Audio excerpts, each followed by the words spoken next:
اعوذ باللہ من الشیطان الرجیم بسم اللہ الرحمن الرحیم۔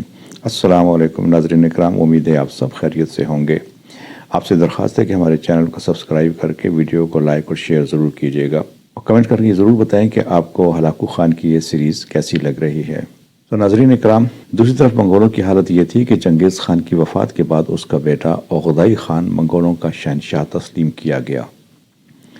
اپنی موت سے پہلے چنگیز خان نے اپنے بیٹوں میں علاقے تقسیم کر دیے تھے، لہٰذا اوغدائی خان کے بھائی اپنے اپنے علاقوں اور ملکوں پر جو چنگیز خان نے مقرر اور نامزد کر دیے تھے قابض اور متصرف ہو گئے تھے۔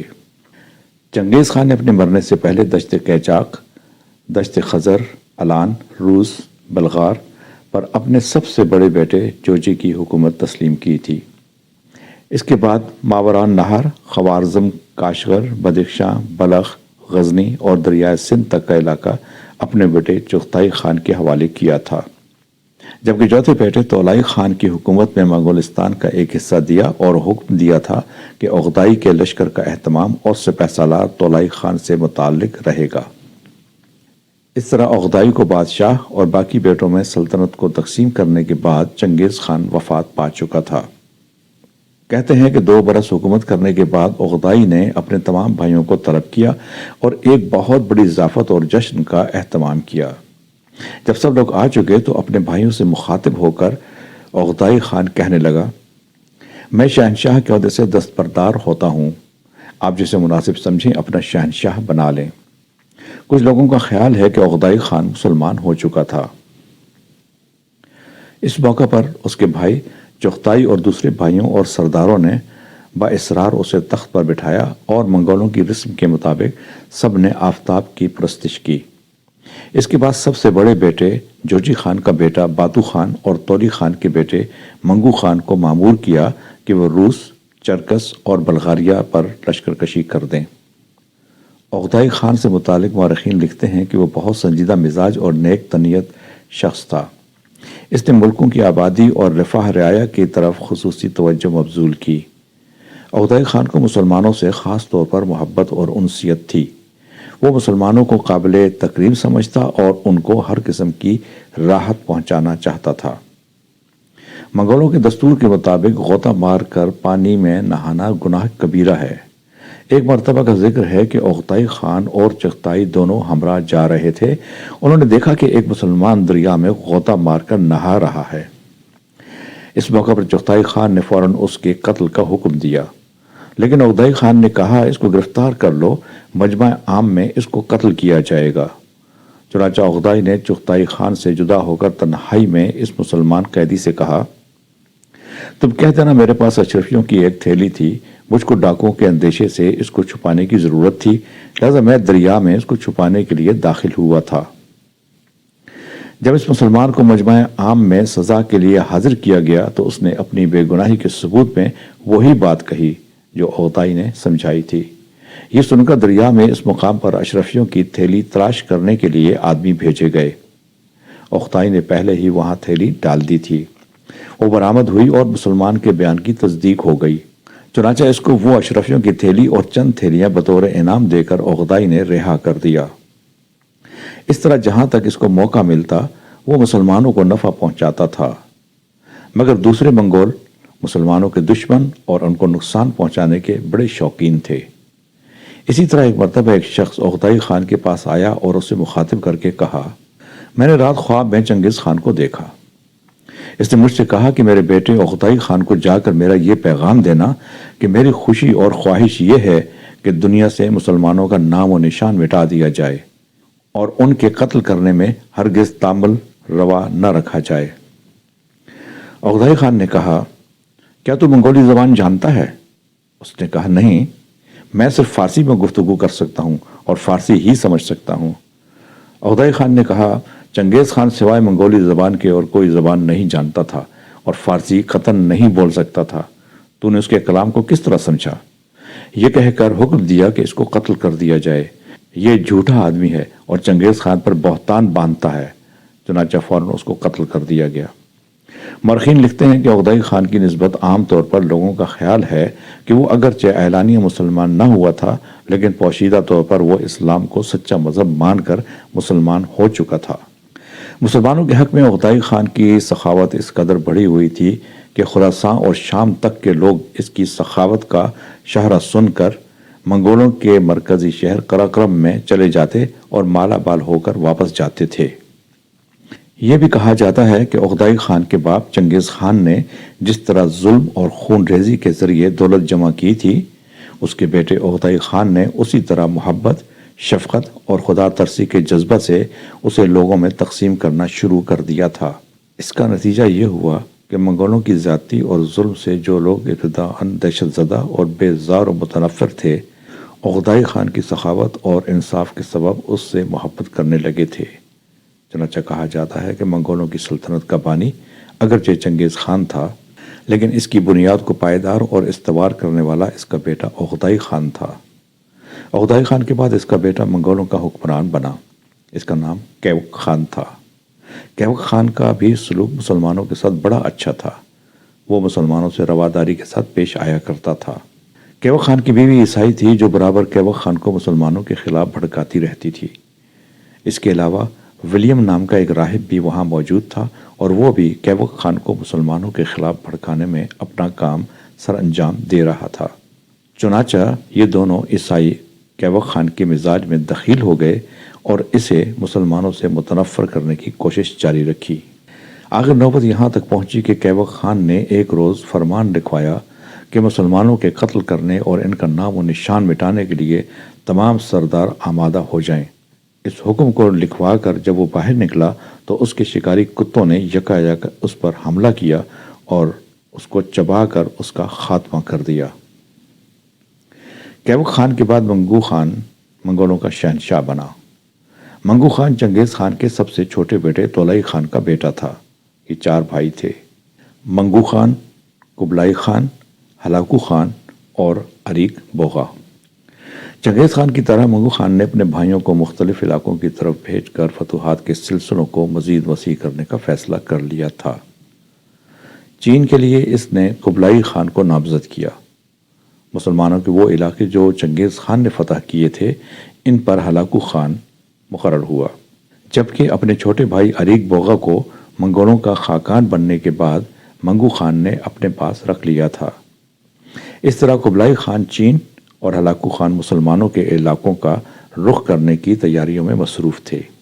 اسی دور میں ابن القمی کے وہ قاصد ہلاکو خان کی خدمت میں ابن القمی کا پیغام پہنچانے کے لیے منگولوں کے مرکزی شہر قراقرم میں داخل ہوئے۔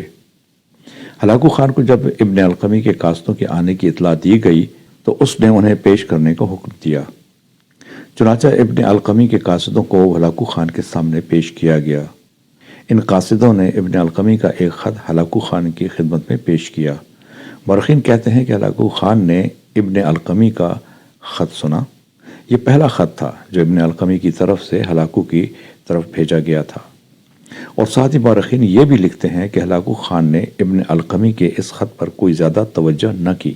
اپنے خط میں ابن القمی نے لکھا تھا کہ میں بڑی آسانی سے بلا جنگ اور بلا جدال و قتال خلیفہ بغداد اور عراق کے سرزمینوں پر آپ کا قبضہ کرا دوں گا۔ آپ اس طرف ضرور فوج کشی کریں۔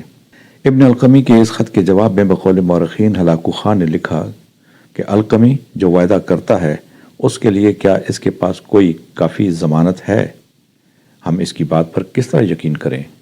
مورخین یہ بھی لکھتے ہیں کہ دراصل خلیفہ بغداد کو کثرت افواج، عربوں کی جان نثاری، بہادری اور اہل بغداد کی جوان مردی سے منگول پہلے ہی مرعوب تھے، اور چنگیز خان کی وفات بلکہ اس کے دور میں بھی شام کی سرزمینوں پر منگولوں کے کئی لشکروں کو عرب قبائل کے مقابلے میں شکستیں بھی ہو چکی تھیں، اور عربوں نے اپنی صحرائی فطرت کو سامنے رکھتے ہوئے کئی مواقع پر منگولوں کو بھیڑ بکریوں کی طرح ہانک کر رکھ دیا تھا۔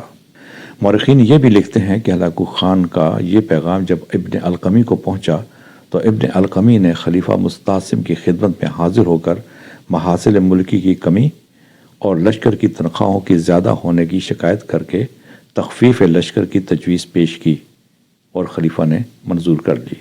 اس کے علاوہ لشکر بغداد کا بڑا حصہ دوسرے شہروں اور ریاستوں کی طرف منتشر کر دیا گیا۔ جو تھوڑے سے آدمی بچے، ان کی تنخواہوں کی ادائیگی کے لیے ابن القمی نے یہ صورت اختیار کی کہ بازار کا محصول وصول کرنے کے لشکریوں کو اجازت دے دی۔ مورخین لکھتے ہیں کہ ابن القمی کے ان اقدامات کی وجہ سے بغداد کا جو بہت بڑا لشکر تھا منتشر ہو کر رہ گیا۔ لشکر کی اکثریت بغداد سے باہر بھیج دی گئی، چند دستے بغداد میں رکھے گئے۔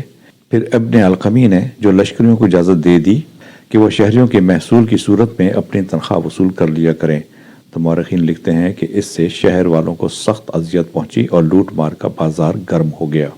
اس طرح ابن القمی کو ایک اور بہانہ مل گیا کہ لشکری شہر میں لوٹ مار کرنے لگے ہیں۔ چنانچہ اس بہانے کو سامنے رکھتے ہوئے ابن القمی نے بہت سے لشکریوں کو لشکر سے نکال دیا اور خلیفہ سے کہہ دیا کہ ان کو منگولوں کی روک تھام کے لیے سرحدوں کی طرف روانہ کر دیا گیا ہے۔ اس موقع پر ابن القمی نے ایک اور کام کیا۔ حلہ کی بستی میں امامیہ والوں کی آبادی زیادہ تھی، چنانچہ حلہ کے امامیوں کو آمادہ کر کے ابن القمی نے ان سے ہلاکو کے پاس خطوط بھیجے اور مورخین کے مطابق ان خطوط میں لکھا تھا: ہمارے بزرگوں نے بطور پیش گوئی ہم کو خبر دی تھی کہ فلاں سن میں فلاں منگول سردار بغداد اور عراق پر حملہ کرے گا۔ ان کی پیش گوئی کے موافق آپ ہی وہ فاتح سردار ہیں اور ہم کو یقین ہے کہ آپ کا قبضہ اس ملک پر ہونے والا ہے، لہذا ہم قبل از وقت اپنی فرما برداری کا اقرار کرتے اور آپ سے اپنے لیے امن طلب کرتے ہیں۔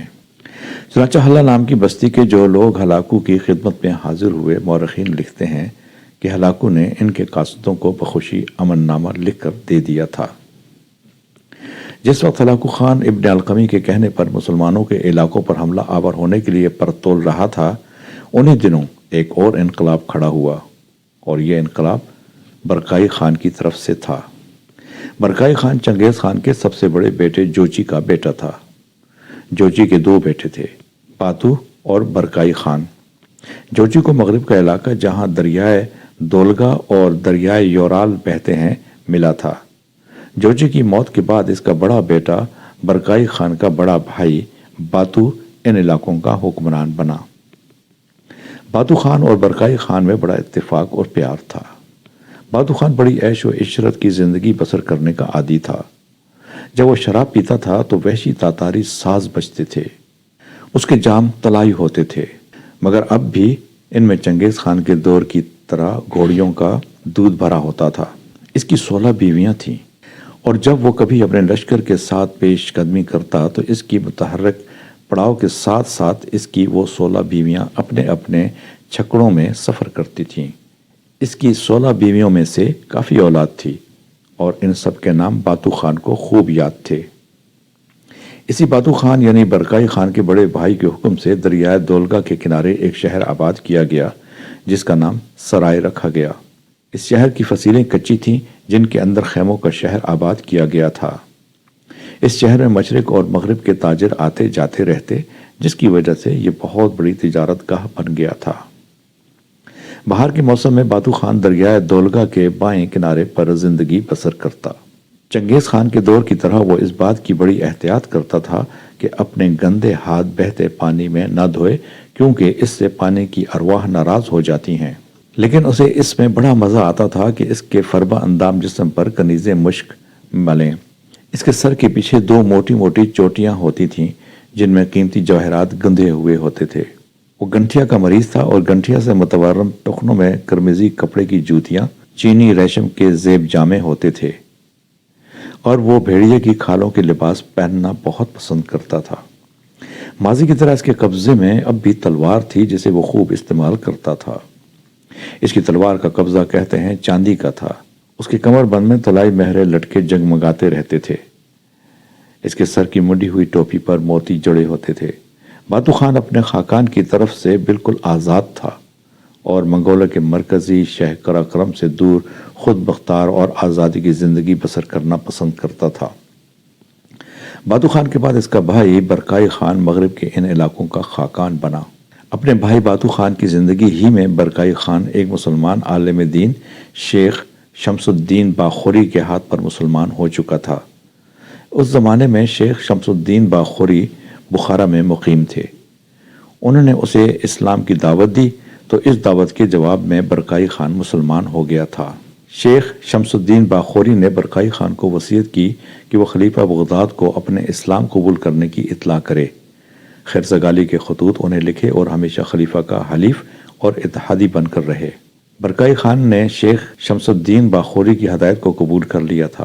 مورخین لکھتے ہیں کہ برقائی خان اپنے بھائی باتو خان ہی کی طرح موٹا تازہ تھا، اسی کی طرح وہ گنٹھیا کے مرض میں مبتلا تھا۔ اس کی جلد زردی مائل تھی، کانوں کے پیچھے وہ اپنے زلفوں کو گوندتا تھا۔ باتو خان کی طرح اسے بھی جواہرات کے آویزے، ٹوپیاں اور مرصع کمر بند پسند تھے۔ اپنے بڑے بھائی باتو خان ہی کی طرح برقائی خان کی بھی تمنا تھی کہ وہ اپنے لیے ایک نیا شہر آباد کرے۔ چنانچہ اس کے بڑے بھائی باتو خان نے جو دریائے دولگا کے نشیبی علاقے میں دریا کے کنارے شہر آباد کیا تھا، جو سرائے کہلاتا تھا، وہ خیموں کا شہر تھا۔ برقائی خان نے اس دریا کے کنارے اور زیادہ شمال میں ایک اور شہر آباد کیا اور بجائے خیموں کے اس میں اینٹوں سے تعمیر کی گئی۔ اس تعمیر کے لیے اس نے مختلف علاقوں سے مسلمان کاریگروں کو اپنے پاس جمع کیا تھا۔ جاڑوں میں یہ زیادہ آرام دہ شہر ثابت ہوا۔ آج کل ان دونوں شہروں میں سے ایک کو سرائے باتو اور دوسرے کو سرائے برقائی کہہ کر پکارا جاتا ہے۔ اسلام قبول کرنے کے بعد مورخین لکھتے ہیں کہ 1258 عیسوی میں منگو خان کی موت سے کچھ عرصہ پہلے برقائی خان نے اپنے کچھ لشکریوں کو مغرب پر چھاپے مارنے کے لیے روانہ کیا۔ اس کے ہرادل دستے پولینڈ کی سرحد کے اندر تک گھستے چلے گئے تھے۔ جن راستوں سے وہ گزرتے تھے، پولینڈ اور دوسرے علاقوں کے لوگ خوف اور ڈر کے مارے ان سڑکوں کو کالی سڑکیں کہہ کر پکارتے تھے۔ یہ منگول جہاں سے بھی گزرتے آتش زنی اور لوٹ مار کرتے جاتے تھے۔ پولینڈ سے گزرنے کے بعد برقائی خان کے یہی لشکر روس کے علاقے میں داخل ہوئے اور روسیوں کو رگڑنے کے بعد لتھوینیوں پر حملہ کر دیا اور یہاں بھی انہوں نے کافی مال و دولت جمع کیا۔ اس طرح سردی کے موسم میں وہ مغرب اور شمال کی طرف یلغار کرتے ہوئے اپنے لیے بہت کچھ حاصل کرتے۔ مورخین لکھتے ہیں کہ اس طرح بڑے سیدھے سادے طریقے سے برقائی خان کا خزانہ بھرا رہتا۔ وہ روسیوں سے خراج وصول کرتا اور مغرب کی قوموں سے لوٹ مار سے دولت وصول کر لیتا۔ مورخین یہ بھی لکھتے ہیں کہ برقائی خان نے جو جنگی حکمت عملی اپنائی تھی، وہ یقیناً چنگیز خان کی اس تجویز کے بالکل برعکس تھی کہ منگولوں کا فرض ہے کہ متمدن دنیا کے لشکریوں کا قلعہ کما کر کے سارا متمدن دنیا کو خانہ بدوشوں کا غلام بنا لیا جائے۔ اس طرح مغرب کی طرف یلغار کرتے ہوئے برقائی خان اپنے لیے بہت کچھ حاصل کر لیتا تھا۔ چونکہ وہ اسلام قبول کر چکا تھا، لہذا اپنے پاس وہ ترک مسلمانوں کو جمع کرنے لگا۔ اس طرح برقائی خان منگول حکمرانوں میں پہلا شخص تھا جس نے اسلام قبول کیا اور اس کے اسلام قبول کرنے کی وجہ سے ایک انقلاب برپا ہونا شروع ہوا۔ اس لیے کہ برقائی خان نے اسلام قبول کرنے کے بعد چپ نہیں سادھ لی تھی، بلکہ اس نے دوسرے منگولوں کے اندر بھی اسلام کی تبلیغ کا سلسلہ شروع کر دیا تھا۔